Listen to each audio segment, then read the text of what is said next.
So I'm going to read a train poem. I even went to a talk about trains, so it's based on that. It's quite nostalgic. The branch line. We gathered in the theatre bar, a bunch of grey-haired locals on an autumn afternoon, to hear of a time when a whistle blew and steam ribboned the outskirts of Market Town, as a C10 engine went all the way and back several times a day, slicing a long curve through the fen, linking us via the East Coast main line to London and the sea. The start of the talk was delayed because a woman who'd booked hadn't yet arrived. Someone joked she must be waiting for the train. We think of the station platform, now turned into a factory yard, the turf which iron rails and sleepers once disturbed. The last passenger train ran in 1939, although the goods train went along for far longer. There are men here who as small boys rode shotgun in the driver's cab. Even now they speak of this cautiously, as if they might get punished with the cane.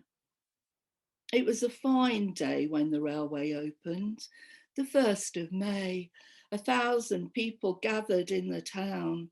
The celebrations coincided with a visit from Wombwell's menagerie. There were lions and monkeys and dignitaries. On the final day, a century later, the station crew stood proud against the carriages, brass buttons winking in the light. I see my father running for a train. The belt of his gabardine raincoat comes undone. His jumper, 1950s brown. He smells of old spice and woodbines. My mother holds me high against her chest, shushes me to listen to the sound of puffing Billy. It's wash day and the train's a mixed blessing as it runs its dirty tracks just beyond the garden fence. The woman we waited for never did arrive, so we crank up the old joke after the walk. Remember the station platform, tumbleweed, 5 boys inside the chocolate machine, the branch line, so important to Market Town, only 2 miles long from end to end. Love poems in a way to my mum, who is the reason why I'm in Lincolnshire. So 1, Travelling, after Rebecca Tantoni. I point at the wolf moon hanging large and obvious at the corner of the windscreen. Yes, you say, that's lovely. Then, that's lovely. Look, is that the moon? I know that your hair is doubly silvered by the moonlight. I'm driving you home from getting your hearing aids fixed. Our conversations slip and slide. I point at the wolf moon. Lapse. A tiny rubber has been taken to your brain, erasing the inner syllables of words and the connections between them, destroying cells, swiping coherence. You pause in the middle of your flow, your flickering eyes halt, are faded blue and beached. And actually, thank goodness, my mum is a lot better now. That was just after her stroke. So one of the things I admire about Sue's work is her ability to sort of tackle difficult subjects. And her first pamphlet, Rented, you should all read, it's wonderful. As is the train pamphlet. So there's kind of a content warning for this. This is about my job. 13 days in. What gets you out of bed in the morning? A colleague whose name I've learned but can't yet spell reports that clients are smoking spice down in the lobby. We are 2 floors up in the 2/3 empty ex-council building with a permanently out of action lift. We look out over derelict docklands through crazed glass windows like broken lace. Rafter bones poke from smashed skulls of once proud red brick warehouses. Rubble makes dust of flattened lots where high-rise lives were taken down.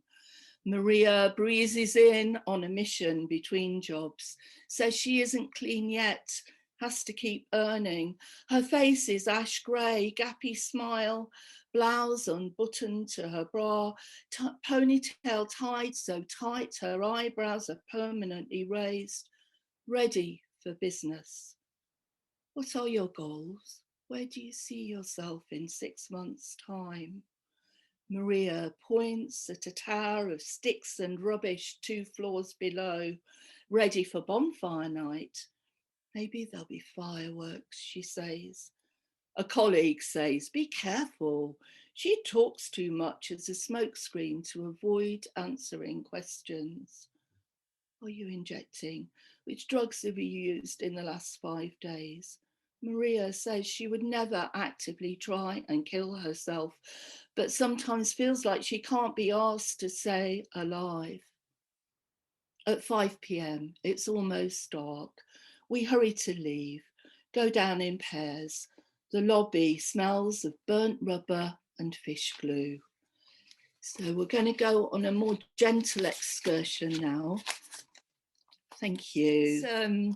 Janice and Donal and Amy and Sue and lots of people who are in the audience in London. So I thought we'd just go on a little trip. And hopefully we'll all go on trips one day. So this is swimming in the women's pond. Ride the 24 from Pimlico to Hampstead Heath.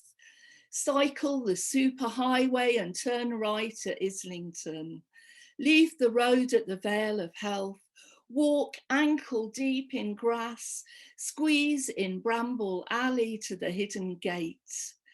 Pay in honesty coins, flat foot wooden boards in changing rooms, grab towel, cold shower, queue to launch shivering body naked into tingling haven. Drench parched city skin, propel and glide deep below green hair of duckweed. Be aware of body, swim decorously, avoid clumsy clashes, splash only in fun. Afterwards, soak sun on crowded blankets, exposed in the grass slopes heat shimmer. Screened by dense hedges from voyeuristic gaze, consider the sisters who founded this place, tough women who shimmied out of stiff petticoats, made ripples become unstoppable waves. So that's my last poem.